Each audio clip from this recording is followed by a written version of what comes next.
Kotak Nifty Midcap 50 Index Fund. Will investing in this NFO help in your wealth accumulation journey in the long term or not? Let us find out through an in-depth analysis in this video. Hi, welcome to holisticinvestment.in. We help individual investors like you to take the right financial and investment decisions to reach your financial goals in a more faster and smarter way. So before analyzing this NFO, let us understand some basic details about the Kotak Nifty Midcap 50 Index Fund. So as an NFO, it opens on 25th July 2024 and is open until 8th August 2024.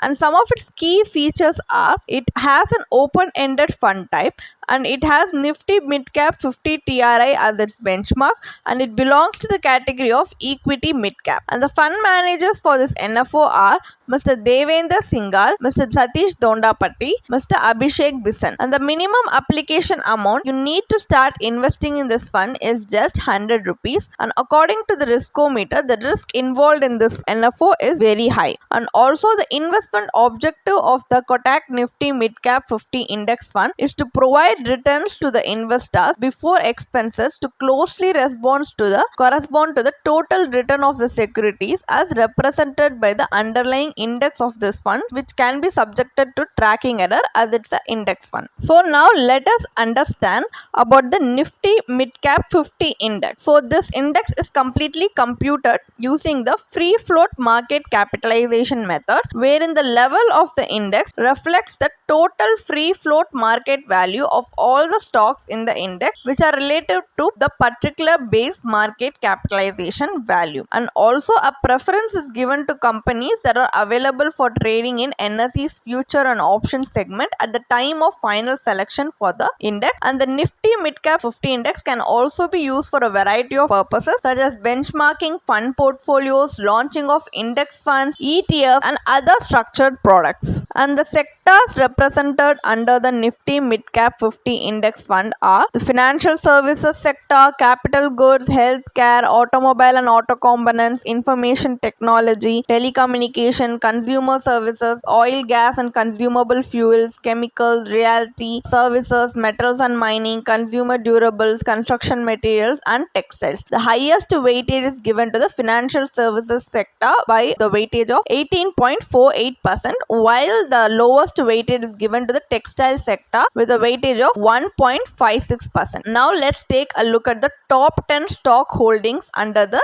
Nifty Midcap 50 Index. So according to that, the top 10 holdings are Max Healthcare Institute Limited, Suzlon Energy Limited, Indian Hotels Co Limited, Humans India Limited, Tube Investments of India Limited, Dixon Technologies India Limited, Persistent Systems Limited, Yes Bank Limited, Bharat Forge Limited and Federal Bank Limited. Top holding is given to the Max Healthcare Institute Limited by 4.51% and the 10th holding is given to the Federal Bank Limited by 2.73%. And if you look at the index returns as on June 28, 24, yearly return is 19.85% and in 1 year it has given you a return of 56.32% and in 5 years it has given a return of 27.73% and since inception it has given 15.85%, which shows us that in long term it has given us better return compared to short term. So now we are going to analyze whether investing in the Kotak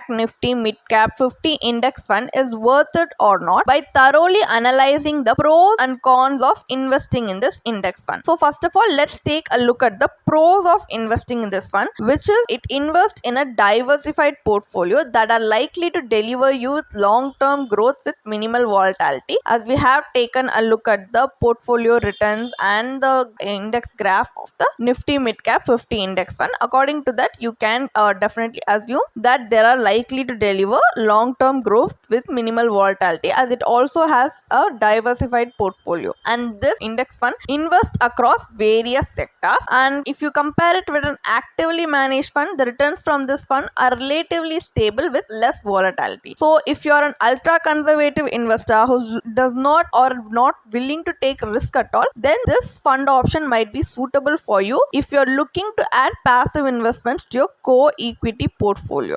And also as an index fund, this fund is free from fund manager bias. As it is managed passively, it is expected to have lower expense ratio than actively managed mutual fund schemes.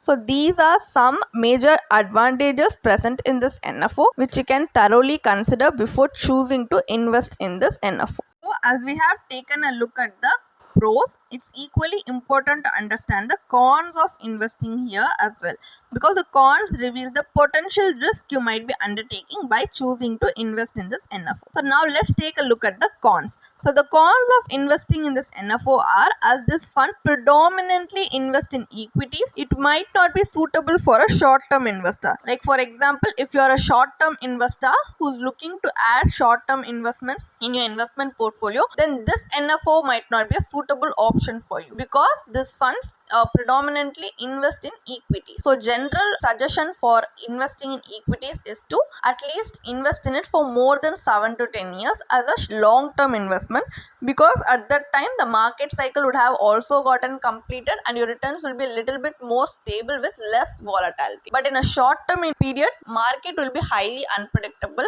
where it will go through a period of low returns, no returns, or even through a period of negative returns. So it's highly unpredictable. So if you're looking to invest for a short-term investment, it's definitely not suitable for you and you can avoid investing in this NFO. Also, as an index fund, this may underperform its index due to certain factors, because main purpose of or the investment objective of the index fund is to match the performance of the index, right? But it can also underperform its index due to certain factors. And an index fund, the best it can do is match the return the index is providing. It cannot deliver market beating return, which means that it cannot beat the index itself. The best it can do is only match the returns the index might give. Also, as an index fund, it will only try to copy how the index is performing. So based on the market outlook, you definitely cannot change the allocation of this NFO dynamically, because as it's only trying to copy the index and trying to match its performance, it will not take into the market outlook. So based on what is performing at the high in the market right now, you cannot change the allocation. It can be done in an active fund, but in a passive fund like this, an index fund like this, it's not possible.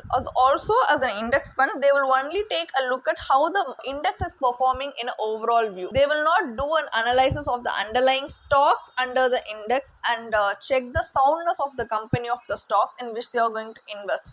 So they are not going to do individual analysis of these stocks individually. They will only take a look at and analyze the performance of the index as an overall view. If you compare it with an active fund, in comparison, it can take calculated risk by analyzing all the stocks and choosing the best. So but here they cannot take such kind of analysis. So the only by in active funds, if you compare it with that, they can take such kind of good calculated risk, but here they will not be able to take like that.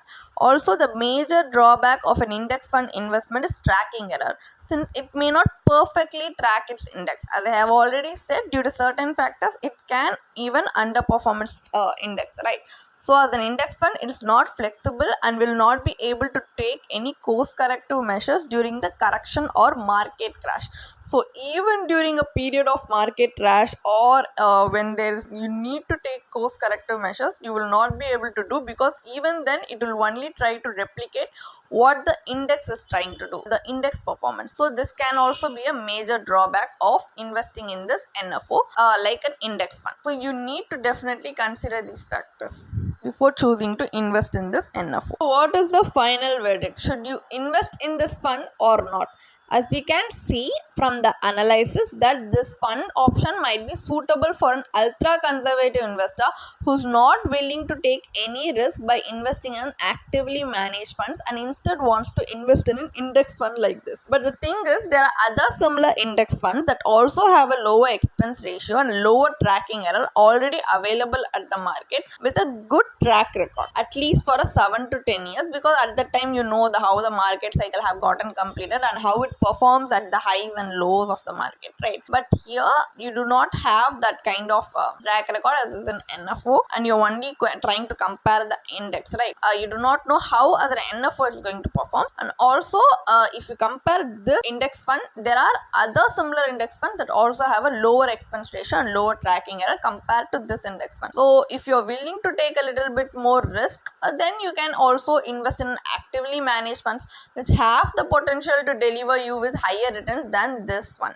So if you're an investor expecting dynamic fund management and looking for investments that can beat the market itself, then you should avoid this fund, because it can be available in an active fund, but in an index fund to expect these kind of factors is definitely not possible, because in an index fund will not be able to provide you with that. And also, if you need to invest in this fund, definitely depends on what kind of investor you are, what kind of time horizon you want to keep your investments in, and what is your risk tolerance. It all boils down to these factors. So if you are having doubts whether this investment option or what kind of investment option will be suitable to your investment portfolio, you can definitely consult with a financial professional, because a certified financial planner will definitely look at all angles that will help you to take a better decision, and also customize and craft investment strategies and financial planning just for you to achieve your financial goals in a more smarter and faster way. So involving a finance professional will definitely improve your finance journey and also will help you to build a better financial future in the long run, which you can also definitely consider.